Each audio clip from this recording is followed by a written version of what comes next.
I'm having a good day, ladies, because I'm sitting with two very beautiful women. One of them is asleep. Respect the game. Where am I? It is. Well, one of the questions we get asked is, "Were you present for the game?" That's what the Vassen book wants. I was just thinking. I'm like, we were talking about this before we started playing, and you get experience points based off of certain things at the GM's discretion. But one of them is like, "Did you participate?" And I'm like, what was one player fucking asleep the whole game? And it was like, sorry, you don't get those. They don't get those points. You didn't participate. Could you once. imagine a game in which you're sitting around awarding people their points, and then the GM is like, you were on your cell phone, so that 1 point extra you could have had, and docking your pay. I always wondered what and you're such a experienced role player, been in many tables. Yes, some call me an expert, but you're experienced. Yeah, sure. Some call me a master, but I guess experience is fine. Who would that be? But you've told me sometimes that they implode, and now I know some tables, right? They implode in conflicts of various kinds. Man.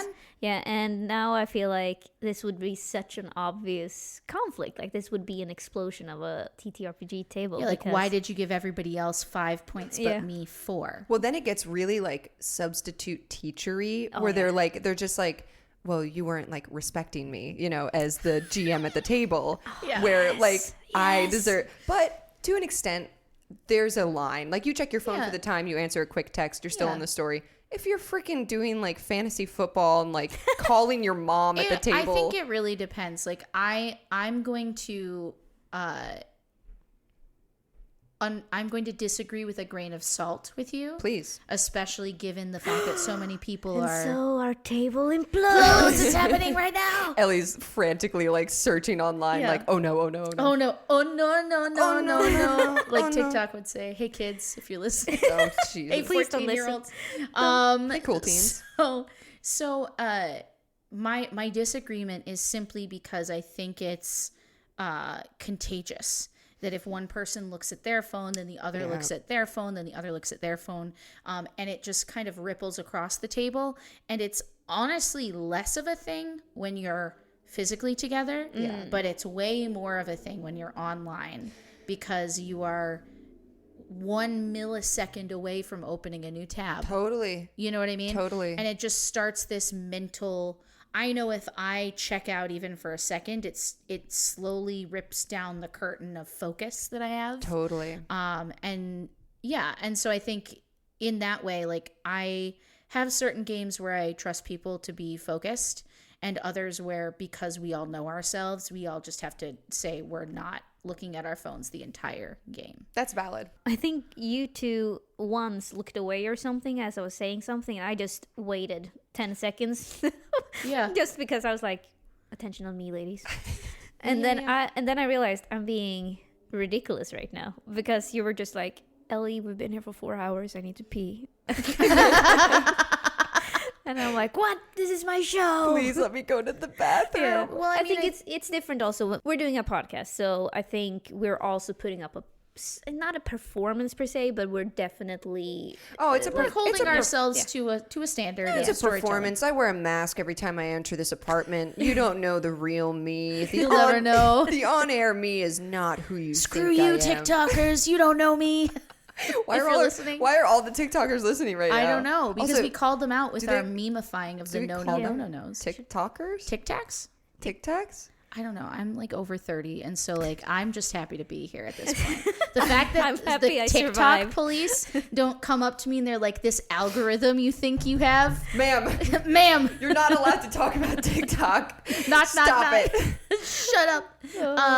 I also think that, going back to our topic, just to be very clear, it's different for every table, and it's also that thing where you should be talking about it. We're joking about it coming up with the XP, but if you think your table is going to have an issue, you should talk about it. Yeah. I just wanted to do our due diligence. But also, I love a non-benevolent GM who's just you fucked up. You didn't play this session well. And I frankly, maybe wrongly so, but I frankly feel comfortable. Usually I don't around people. Usually I'm afraid of conflict, but I think I would feel comfortable calling you guys out. Oh, 1,000%. Just so you know, Ellie, I'm pulling up your notes for Anne's us on my phone presently. Ellie, Anne's on her phone right now. I'm docking your XP. I don't mean to like be a little tattletale or anything, Yeah, exactly. but Anne's on her phone right now. 3 people. And we just talked about it. Exactly. What a disrespectful. Well, Sydney, what should you and I talk about? Well, I guess since Annie's on her phone. Anne has something more important to do. I'm reading about the Karuna mine, okay? In the game. Ellie wrote us a lovely email because we're such good players. She wrote us a lovely email reminding us of all the clues we've gathered, because last session afterwards, I was like, so like, are we supposed to go to the mine? And Ellie was like, oh my fucking God. No, you're not yet. It's not time. The dragon of Skyrim has not been revealed. Yes, and honestly, we talked about this too, I think off air, but like, yeah, this game is like very similar to a video game in the sense that there is this main quest, but it's Monster of the Week style. So it's like, you're not going to fight the dragon in Skyrim right now. Like, you will die if you try.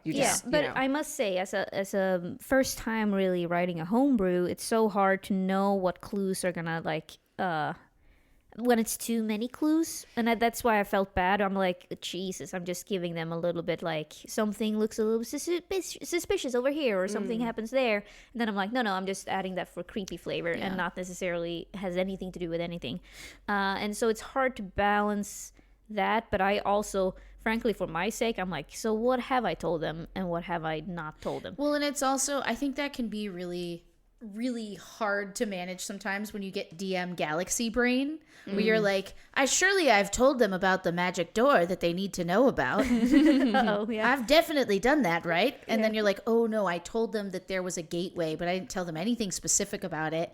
Like, and it's really scary. So I think what Ellie did, which is very smart, was to be like, remember to ask about X that I gave you. Don't forget that like you were specifically given a pamphlet. Yeah. And you should ask about what's in the pamphlet. Right. Because we didn't get to it in the session. Yeah. And I think some people would be like, well, that's on them to ask. But I think it's not necessarily. Like, if you're a DM and you want to give that information, and not everyone is perfect, sometimes you got to go back. And also, you don't want to railroad your players, because then the players get mad, and you don't want to be like, you opened the pamphlet, and the player's like, no, I didn't.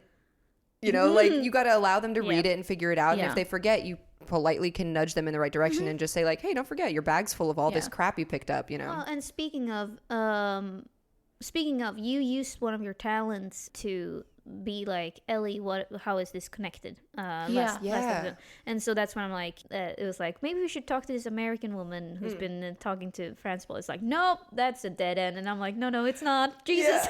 Well, because you never know like what clues are going to stick and what's not. Right. And in my mind, I was like, the letter's all ripped up, you know, like we're obviously like, this is a piece of the clue, but how are we going to get in contact with this person? But yeah, that one also was like, because it's the same thing of like, and I was very happy with Astrid trying to contact Franzibald, and it didn't work out. But that's also something that I'm happy with, because it's like, you contact Franzibald, he tells you everything. Right. Mystery over. Now we have 30 more episodes to talk about nothing. And I like that. Like, I liked that it was a failure, but one thing, like, just because someone rolls well, even if I had rolled well on that, like, Franzibald clearly at every turn wants us to work for everything. He's created a million puzzles for us to solve to be worthy of being the people at the helm of the society. And so I don't think it would be out of the realm for him to just like even if I imagine, again, I'm not the storyteller here, right? But that even if she had made contact, that he would have been like, stop being a pussy. Like, exactly.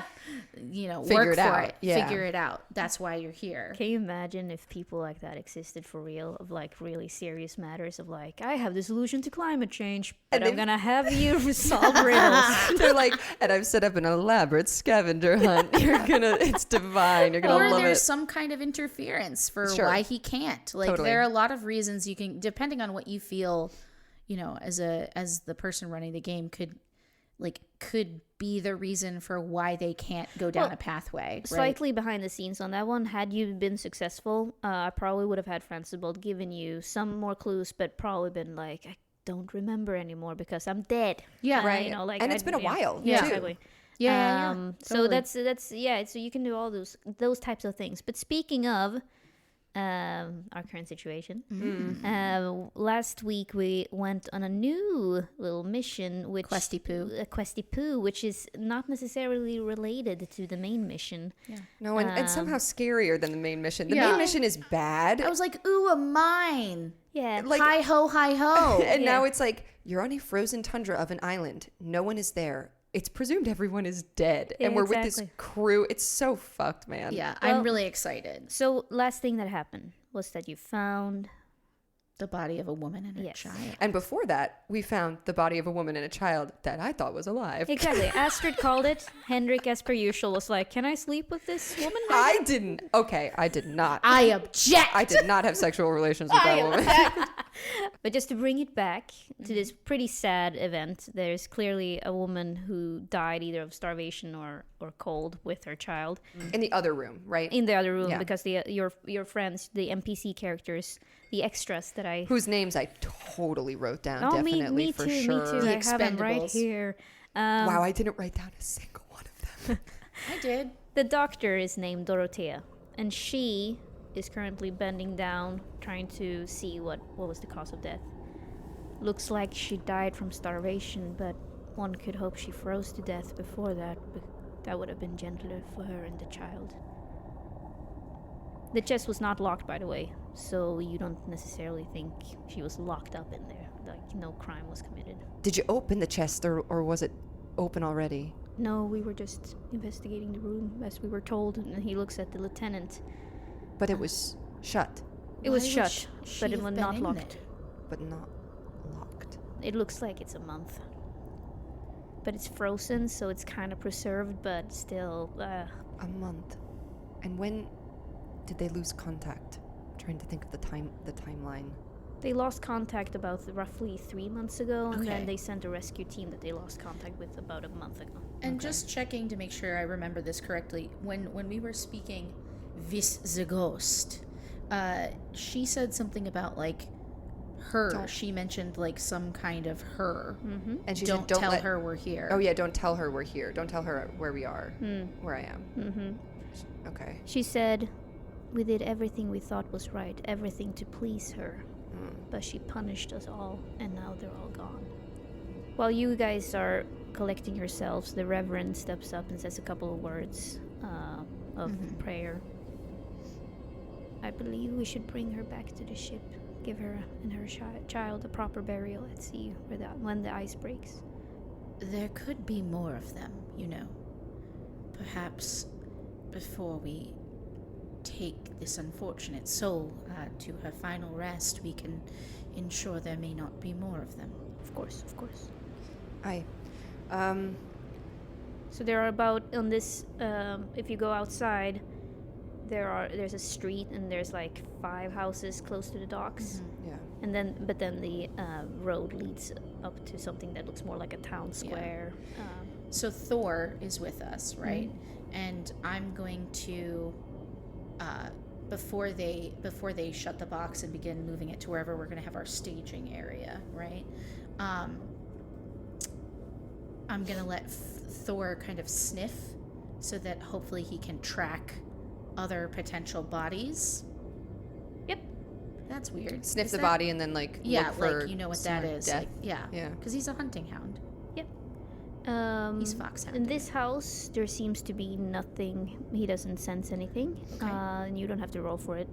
Great. Love that. If you want to go outside and go to the next house over, I also want to sort of think about, with the clues that we have, which are very few, but we're in a very cold environment. Yes. We're talking about some sort of creature or femme identifying individual as sort of like an overlord who was demanding something from these people. It's certainly Vassan-like, but can I think of any tundra dwelling like Vassan? Yeah. Okay, can I use my mom's book to roll for it, I guess? I think Henrik, if I can assist or something, because I have the huge 1,000-page Vassan book. Yeah, sure, absolutely. You can roll.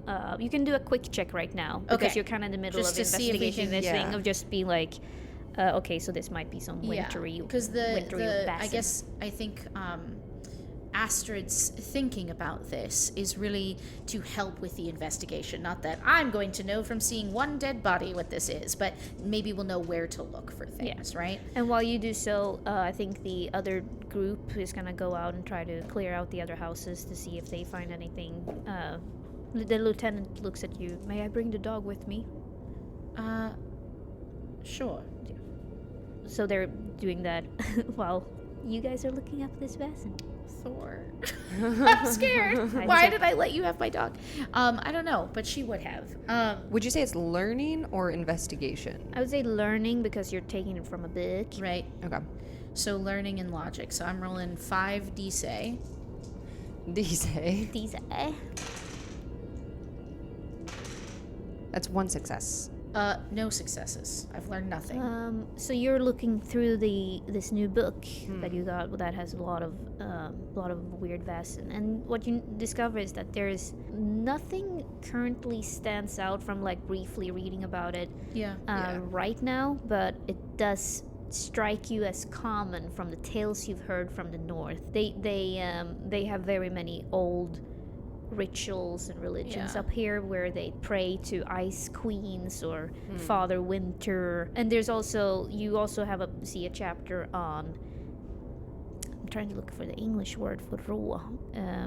It's like female winter spirits, but you can have them in the forest. There's like nymphs and dryads of like that. There's some stuff on that, or like wisps maybe. But I think the big takeaway here from like a cursory glance is that these are people who lived far away from most civilization, and they would have been more connected to these spirits, and willing to deal with them even if they were unsuccessful, right? Or like reliant on them if it was a situation where it was like, we give you food or we give you like our fucking firstborn or something, and you protect the village and something went wrong.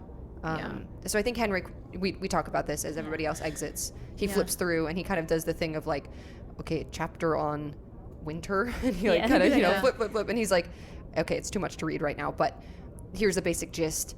I'll read this later tonight, and after we collect a bit more information, I think she nods and she says, I want to see if there are any altars, places in town where people might have been, putting out alms or herbs or oils or sacrifices of some kind. I think we may in this area, given what you've said, be able to see any evidence of this worship.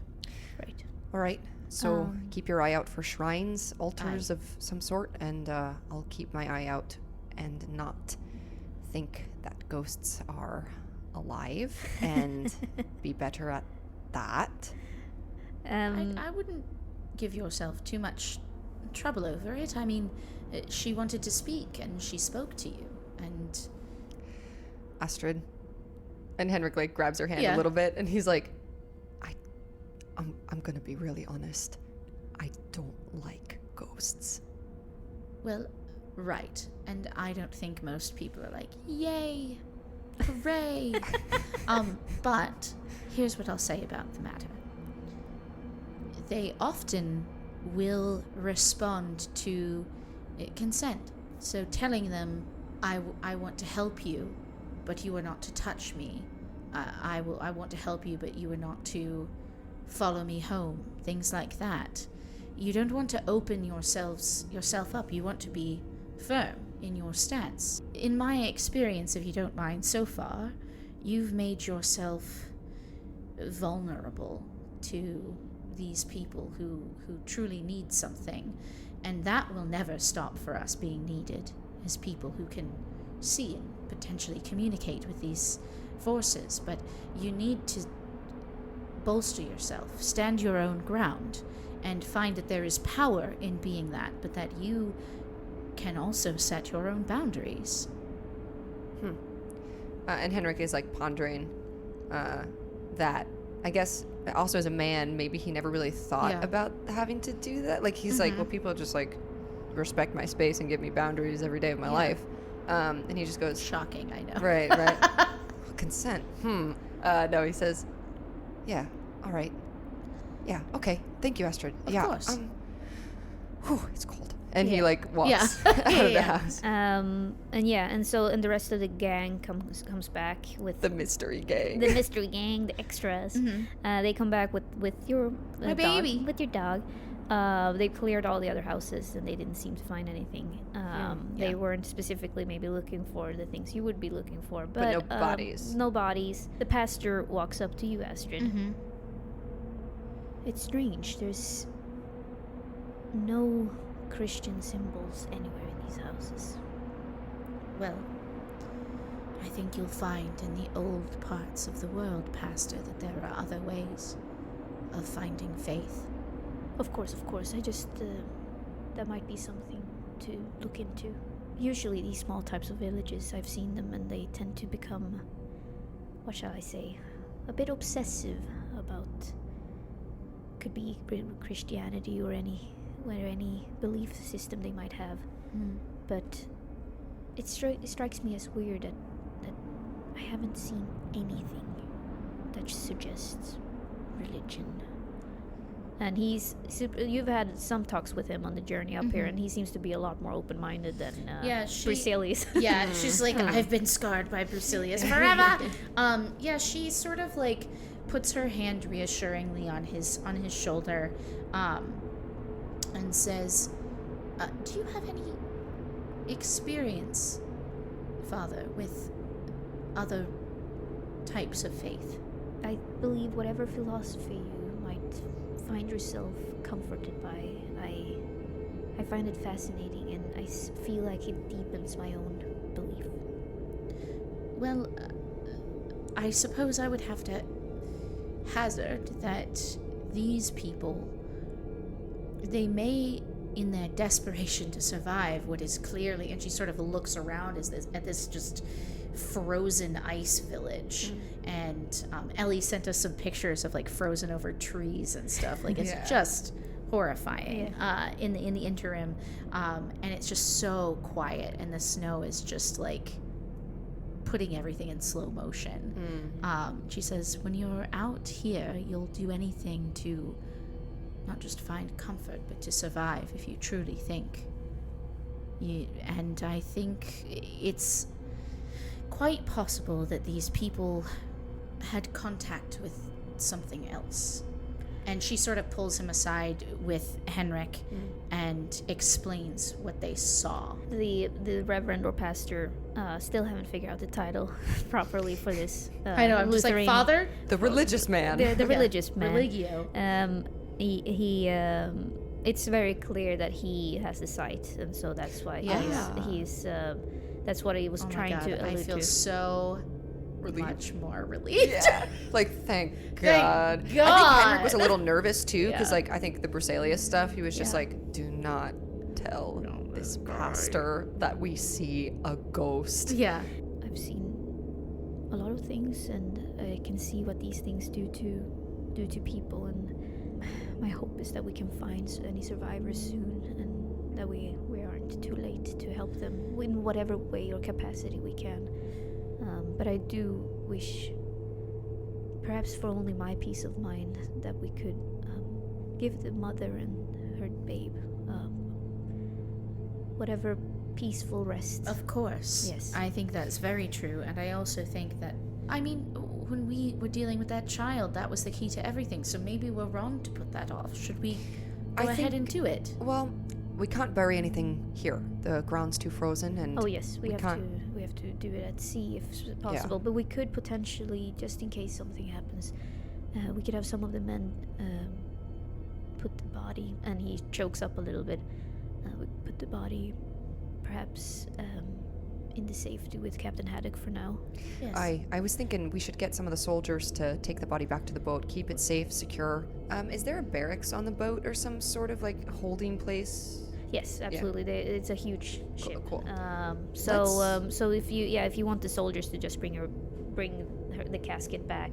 Yeah, I would say put her in a secure casket, like some sort of box or something, and secure it in a room where you can like lock the room. Okay, cool. I'll write that down. Even a cabin or something that we just like can lock and have access to. I think so. Yeah. So the 2 soldiers that came with you, they get the instructions and they go ahead and do that. What is this man's name? The Reverend's name? The Reverend's name is Marcus. Oh, that's the Marcus Fonzito. Yeah. The Fonz. And since I just wanted to mention this so we don't forget it later, since this basically is a new mystery, everything's been reset. So you can use your talents from, so the stuff that you used last time, and for example. Yeah. And also I awarded you 4 experience points from the ball. It's true. And if you wanted to, I don't know if you want to spend them yet. Oh, I know what I'm spending mine on. Oh, that money's gone, baby. It's already been spent. XP spent. Do you want us to like talk about it, or should it be a surprise if we use it? You can have it as a surprise. I just wanted to remind you guys and the audience that you might have some we cool might be stuff. even more powerful than even you could imagine. Yes. It's tricky with Vasen, though. I will say, with like spending experience points, you can either gain a talent or you can like up a skill. Yeah. And the talents are like really cool, but also like extremely specific. Yeah. So it's like you need to be doing this certain type of check. Yeah. And then this one talent will help you just in case you like die when you're doing this check or something. Yeah. So it was a bit tricky to pick one. But You 2 also have the advantage from that I Yes. awarded you from. It's just an Fundable. extra die, right? Yes, Yep, extra add die one die. on a skill check. So back to action. Yes. So So you've cleared out the houses. right. And now I want to look in sort of the between the houses, town square, things like that, for where there might be evidence of a different kind of worship. And as they go, she sort of is breathless because trundling through this snow is just like awful. I almost imagine too, is the snow, is it so like iced over that you can walk on top of the snow in areas? Yes, definitely. It's cold, but it's not windy, so it's not currently at least biting you in the face, so to speak. But it is cold. The sun never really goes up. But it's still bright, so you can assume that it's around noon. So you have a pretty clear view of what it looks like. But it looks like the road. It hasn't snowed in a while, so the road, like whoever paved it a month ago or so, it's still fairly open. So it's not like you're having to trudge like. I don't know, Waist high snow. It's clearly windy here sometimes. I see what you're saying. So the snow ends up in drifts and Yep. I can see it. I can like picture it just looks too. carved by the elements. Yeah. And you continue to not see any necessarily religious symbols. However, you do hear your old dog bark suddenly. From where? From the town square. And when you get closer, you see that he has found some tracks. Oh. And those tracks are leading to what looks like a shop of some kind, like a smithy. But it's completely there's like wooden planks all over it, so it's doesn't look like anyone's been in there for a year. You can also now, when you're in the town square and things are opening up, you see first of all like a beautiful council house where it looks like the politicians or whatever live, and then there's a road that leads up to a mansion on a mountain that's overlooking the entire village. A mansion.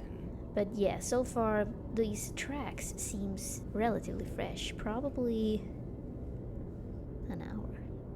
Oh, can I do an investigation on the tracks to determine what they might be? I'm going to put on my private detective hat. As Henrik, that's lovely. his actual profession. You like it? You don't even have to Why roll. am I doing your accent? You I don't don't even know. you don't even have to roll to see that these are human tracks and would roughly be 3 or 4 people. 3 or 4? Oh. Okay, Astrid. Did they look like they were running or walking? Astrid, now I'm second guessing just walking into the store. If there's 4 people in there, maybe we should, I don't know, stake it out or... Let me ask you this, storyteller. Oh. Are they... Do they start in the town square, or where were they coming from? Like I was describing how the wind sort of brushes off the snow because it's so cold. So parts of the town square is made of stone, so you probably don't see exactly where they're coming from. So it looks like it's coming from the town square and then into wherever the snow starts again. Right. That leads up to the But shop. it doesn't look like they just started walking randomly and like they landed from the sky. Ghosts. No. Yeah. Yeah, no. It looks like it just looks like they're moving from a place where their tracks would exist from a place that we don't know because their tracks were cleared by the snow. I think Henrik's going to give you like the... Wait 1 second. Like hang back a little bit further, and No problem. He's going to go up, and I know you said the store was boarded up, but can he peer through any like windows or in between boards and just try to get a read? Yes. So roll an observation. Yes, ma'am. In fact, you too, Astrid. Sure. Roll an observation. That's 2 successes for Henrik as I peer into the store, trying to determine what type of store is it, and also what the fuck is going on. No successes, 2 4s, 1 1, and a 5. Staying alive. So Astrid, you're busy cuddling your dog, whereas Henrik, in your peripheral view, you see something moving towards you. And because of your 2 successes, you see that there's 3 things moving towards you, and you have time to parry the axe that's swinging. Axe that's swinging at you. Oh fuck! Okay, wait. Also, I am immediately going to draw my weapon because I took a talent. Oh. And my talent is lightning reflexes, which actually works perfectly in this situation. Oh, that's amazing! So you just see, yeah. Yeah. So we're gonna roll. Okay. You're gonna roll a parry, which is close combat or force check for you. Okay. This is basically a surprise round. Oh no. Ellie has so many die. Oh my god. She hasn't rolled die over there behind that screen in so long, and I'm really scared.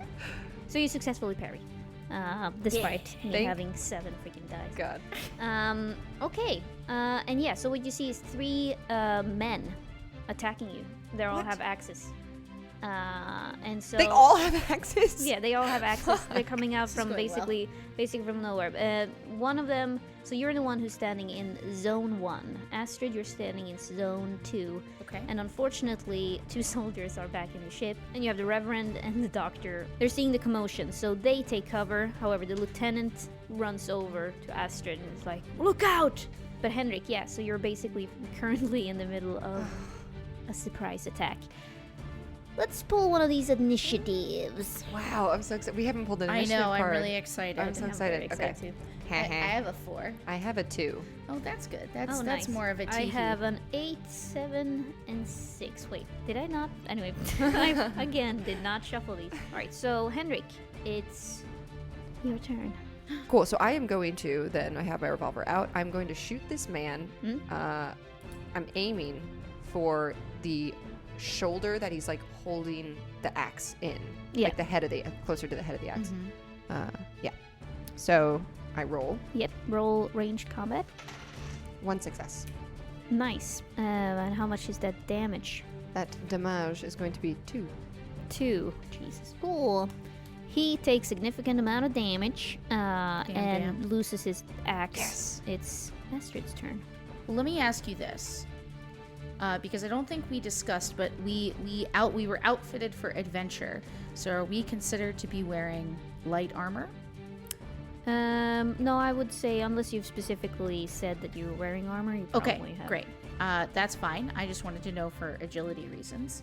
Because I was like, when you don't fill out part of your character sheet, because we're professionals, there's You're really like, no way of knowing I? what options you have.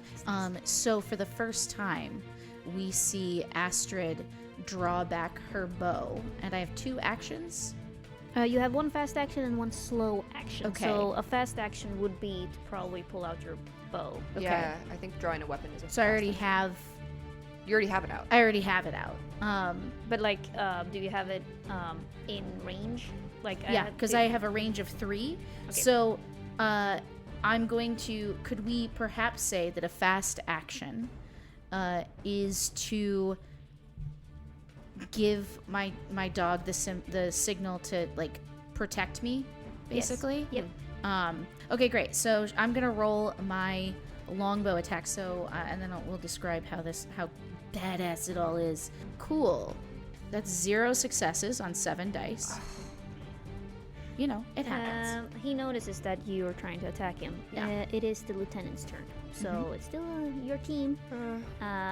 He is going to run up to the third person who you did not shoot at and who did neither of you have attacked yet. So he's going to run up to the third person with his longsword. Ooh. And he's going to attack. It's going well. Jesus Christ. He... well, I'll try to have this poor guy dodge that attack. He cuts the head off. Accidentally. Oh my god. Yeah. Slices off a head. Yeah, this guy unfortunately rolled really, really well. I rolled 3 6s on this. Oh. Against 0. I haven't rolled 1 6 this entire game, and that's fine. So yeah, he's probably shocked by his own anger at this point, but he just instinctively reacted with his military experience. So he cuts the head off. Do the other 2 dudes react when that happens? Do they like have pause at all, or? Yeah. So it's their turn now. Oh fuck. So the guy that was attacking Henrik. Yeah. He sees this, and like, oh dear God, because he got shot in the arm, lost his axe. The third guy nearly got pierced by a bow, and then the third guy just got decapitated. It's going super well. We didn't say no words were exchanged. And I hate to say it, but I thought this combat was going to last a little longer, but as I always think. But I said here that they will surrender when they feel overpowered.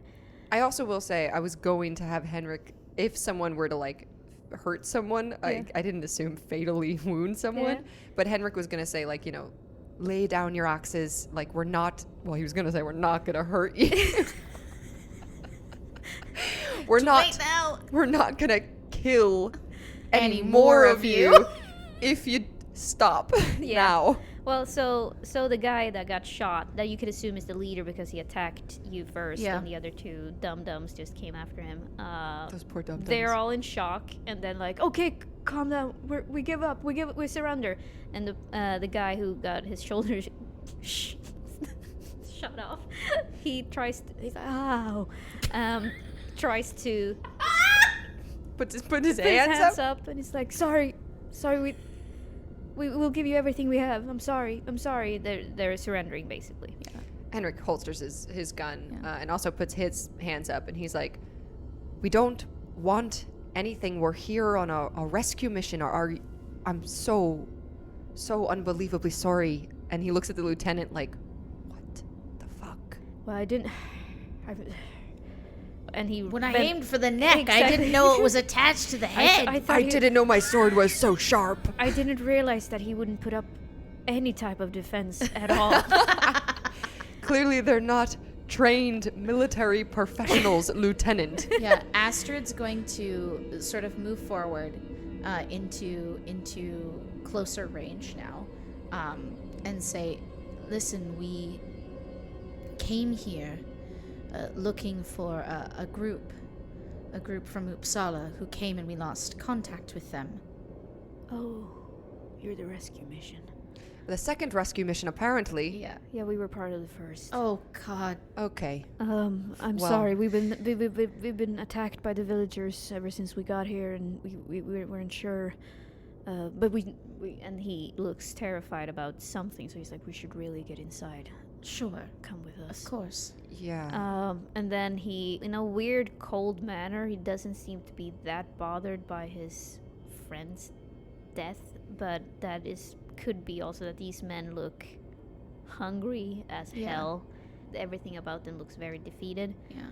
But the doctor, Dorothea, and the Reverend comes up, and Dorothea bends over and is like, nah, he's dead. Thank you, Doctor. 10 out of 10. 10 out of 10, dead. Dead? Okay. Thanks for the confirmation. Yeah. I don't know why I can't be serious about this scene, but there's this weird energy at the table right now. It's just like a comical energy, like a whimsical, like, and he chops his head off. It just didn't go at all as I had planned. I thought this was going to be an intense, cool scene. It was intense. I even removed one enemy to make it like, I think it's going to be too hard otherwise. No. Well, nope. Again, anyway, it's just about the roles. The other thing is, we didn't do very much comparatively. No. It was all your own guys. Ain't that just the way? I love when an NPC gets into a battle and like the players are like, oh, we're like kind of, and the NPC's like, and he slays him. he blows him up. Next time I'm not gonna roll. The DM is like, how do I want to do this? But it's crazy. Right. I only had 5 dice, and 3 out of them were 6s. That's so like I had to. I mean, sometimes Ellie, you know, that's why the cookie crumbles. I feel like if you just wanted to play this game by yourself, you didn't have to invite us over. Yeah, seriously. I feel. Anyway, we cut to their little hideout. Yeah, and I think Henrik maybe mentions to Astrid, like, I almost wanted to invite them to the ship where it's safe and warm, but I don't trust. Yeah, she says, I want to see the way they're living. I want to see the way they're behaving in their own habitat. I also want to ask them about the villagers attacking them. There's a lot to unpack here, she says. Certainly, as they keep walking. And so they lead you into like a back alley way into the shop where the tracks led. And you get in there. There's a small little fire crackling. They both seem very haunted, but there's no one else there. There's some blood on the floor. She's going to say, perhaps you would let the doctor examine you to the one who was shot. Yeah, and so I think Dorothea is doing that, and she's treating him, and he seems to be more talkative. The other one seems to be so unbelievably haunted and depressed. So, but you also notice that in one of the corners there's what looks like bones, and they see that you're seeing that, and so one of them starts talking. We've been starving. We've been starving up until you came. We had no hope of surviving until spring, unless. And they stopped talking. How many were there of you? We started off as 12. There's only 2 now. Yes, except for. And they look into the other room. We were able to capture one of them. Wait. One of the villagers, yes, and he seems to be insane. Is he restrained? Yes. Hold on. I understand that you are starving, but I'm assuming the other 10, well, 9, we know how 1 died. Sorry. The other 9, how did they die? They were either attacked by the villagers who did not want to be rescued. The ones that... And they quiet down. And the ones that survived, I suppose. But they're all also dead. We have not touched anyone who didn't die already. We don't... I understand. And explain the villagers. Explain what happened when you got here and why they refused to be rescued. They are mad. They are madmen. And I'll show you myself. And he takes you to the other room, where you see a man basically in this pretty shabby looking prison. He's an older gentleman, but also, like everyone, starving. Do you want to speak with him? He looks at you. Yeah. But he's smiling in a way. Like he looks a lot less depressed than the other 2. Yeah. I think Henrik is going to do an interesting approach. He's going to lean over to Astrid. Oh. And he says, I'm going to lie. And right on, she says. It was so funny if the viller's like, okay. I'm saying it so that the villager can't hear me. And he's going to go up to the villager, crouched down, and he says, I'm not here to rescue you. I know about her. Then the man looks at you. Really? You're one of us. We did the ritual. We did everything we always do, but the boy wasn't pure at heart. You see, she can see through that. You know that she can see through that. Oh dear. Now she's gonna come for all of us. Lady of the Cold, please have mercy on our soul. She's gonna come for all of us. What exactly did you do in the ritual? How could you have gotten it so wrong? Oh, the boy was lying. The boy was lying. It's the mother's fault. You can see that, can't you? And Henrik like looks at Astrid to see if like they should try to lie further. Yeah.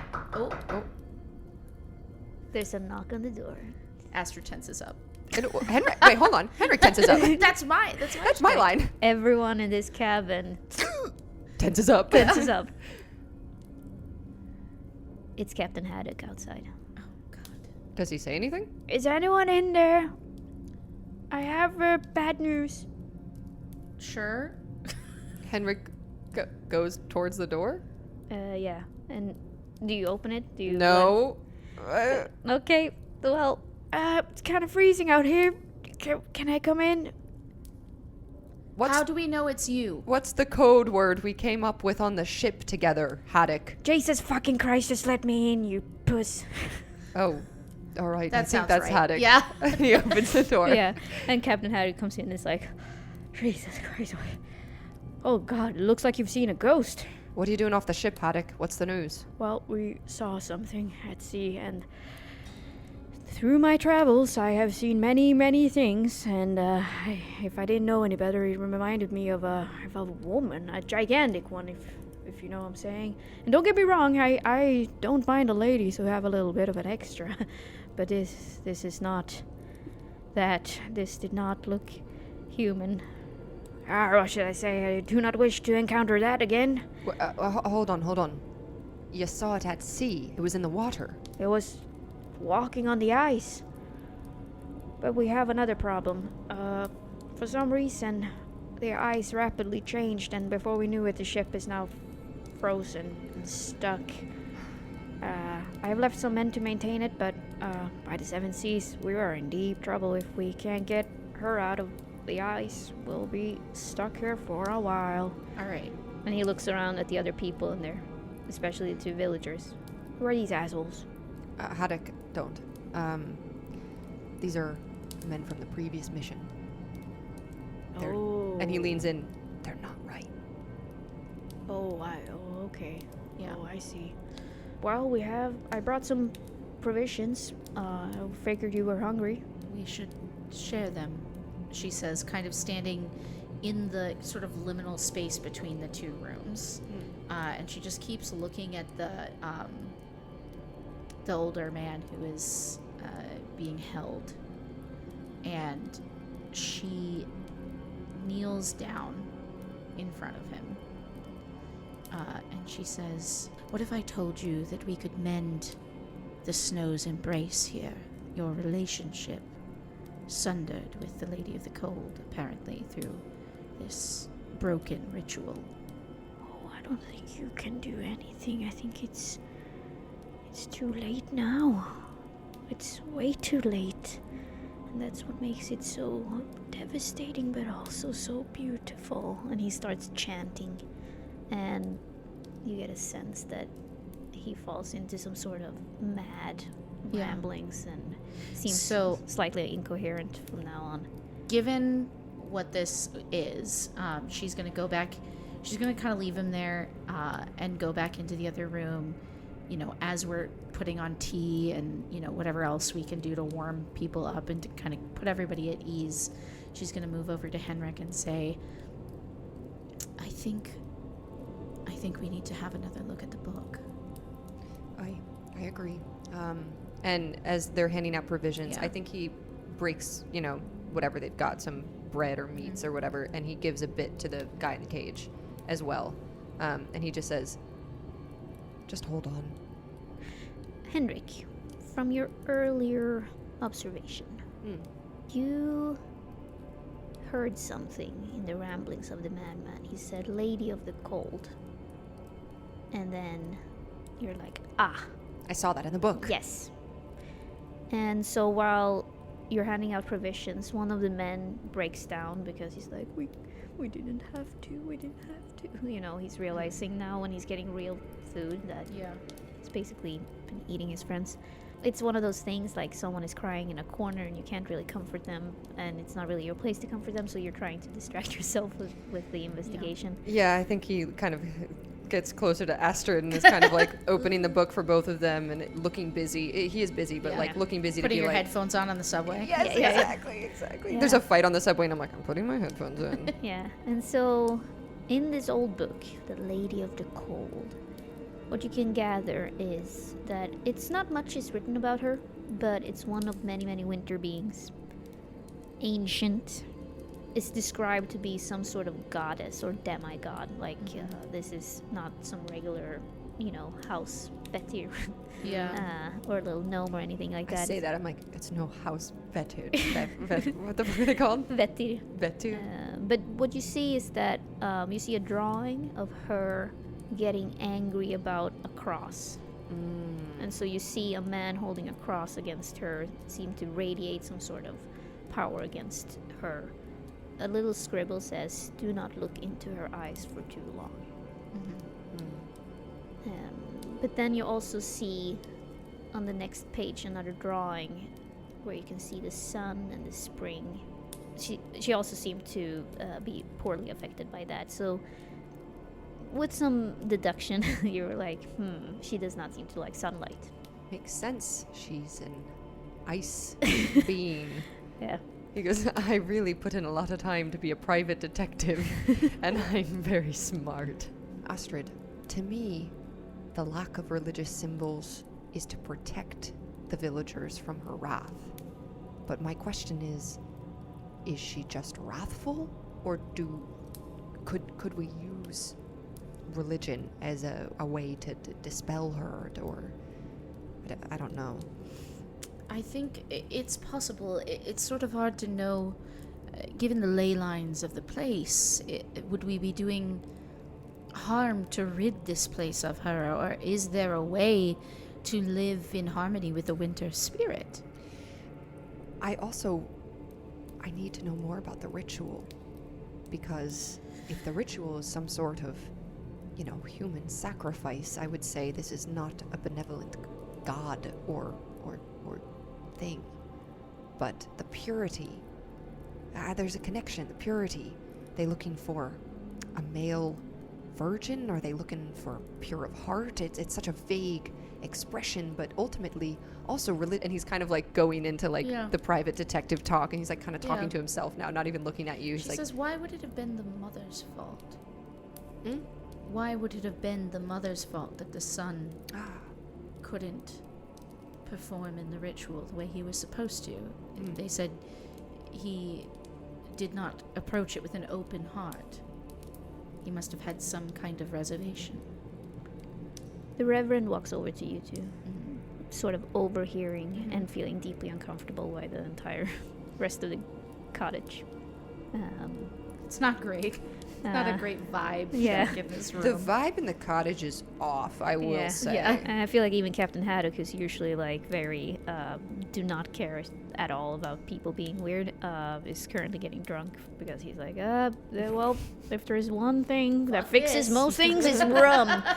I have had some I forgot what his voice was like, but I have had some experience dealing with beings that seem to be against certain symbols.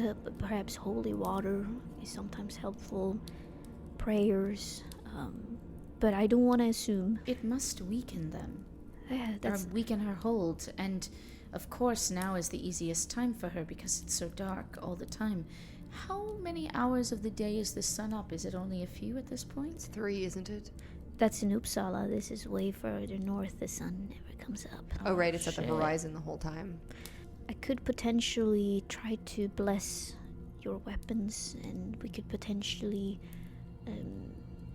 create some holy water. We could. There are things we could try. Aye, bless the ocean. Aye. Yes. The entire ocean. The entire ocean. No, it's salt water. I think it would work really well. Captain Heddick said, absolutely not. Father, do you have any religious symbols with you? Did you bring any crosses or... Oh, well, he's like, I thought you'd never ask. No. Buckets and buckets of crosses. Yeah, he's like, this is my collection. Exactly. Jack it up. The jacket. Yeah. Now he has a bunch of crosses, but... those are made of solid gold. Yeah. Yeah, so as you're sitting here thinking of strategies, you're sitting around the small fire, talking, investigating, surrounded by cannibals.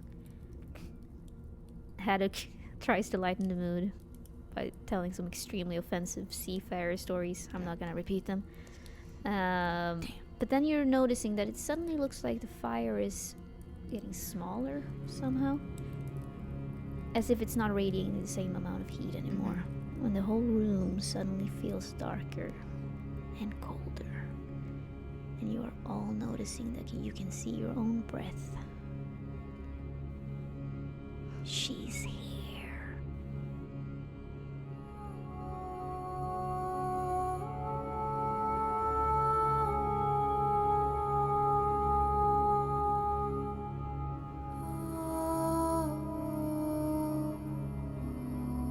She's beautiful. Astrid, don't cover your ears. And I want to look at her. I want to look into her eyes. Directly for a long time. It is drawing closer and closer. That is horrifying. Could you imagine if you're like in your house, gets fucking freezing cold all of a sudden, even though there's a fire in front of you, and then you hear in the distance like beautiful singing getting closer and closer. So I live for this, and Richmond lives for this. Okay. And I feel like Astrid is like, this is the first time she's ever been in a place as intense as the, fear is of this creature, where like everybody was down with worshiping something that wasn't Jesus Christ our Savior. The first time she's met people who like feel like she does as an occultist. That's very interesting, like the non-Anglo-Saxon viewpoint coming from, Europe in general, like even in Ireland, like it was very Christian based. I think Henrik is like, oh my God, this is so fucked. Yeah, and I think, so what she's going to do, so there's, of course, the natural reaction of Thor, who's just like, oh yeah, like scared shitless, and she like pats him absent-mindedly and then is just so enthralled by like the potential to see this Vaesen with her own eyes. We're gonna die if you look at this vat. I'm gonna look at her. I'm not gonna look. I can look at a lot of parts of a person. Apparently, she's huge. Okay. Is it still coming? Yeah, it's coming. Okay. Closer and so closer. she's going to pull back the curtain to like look into the center of the street. What? It's gonna be fine. You feel the ground shake as something is drawing nearer and nearer.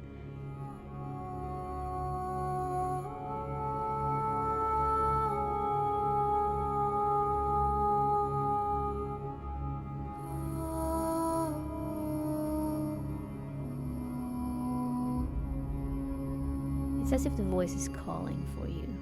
It's drawing you. And you know enough about Vaesen to know that this is how they operate.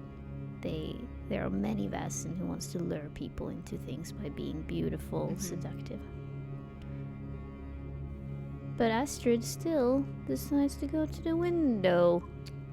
I cannot believe. I'm sorry. It's what she would do. Henrik absolutely does not, because in his experience, Henrik has been now like only lured by women Vaesen, and he's like, I'm not going to the window. I mean, I think she wants to. She knows all of the warnings, right? But she wants to see like a part of it. Have fun. Yeah. Bye. I mean, listen, it's gonna happen. The pastor, he seems calm, but you're noticing that he is clutching to his cross really hard. Everyone else is just looking at each other. Even Astrid. I mean, I'm assuming you're still terrified, but in awe she's of what's terrified. happening. She just wants to like see it walk by. Yeah, and everyone's extremely still. Everyone's under the understanding that you need to be extremely still right now. This is T-Rex walking by. And then you see her, Astrid.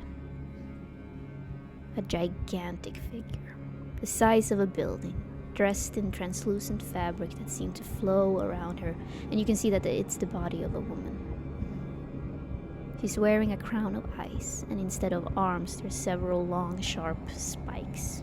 Her eyes are completely white, and her lips are blue, and her hair flows down all the way to the ground, and she's making her way to the mansion on the hill. And she passes you by. She doesn't notice you, but you get a full view of her. She walks further and further up the mountain. Achoo! Everyone turns. Oh, yes. My God. Captain Haddock looks at you, super apologetic. I'm so sorry. Shut the fuck up. Astrid, you look outside. Yeah.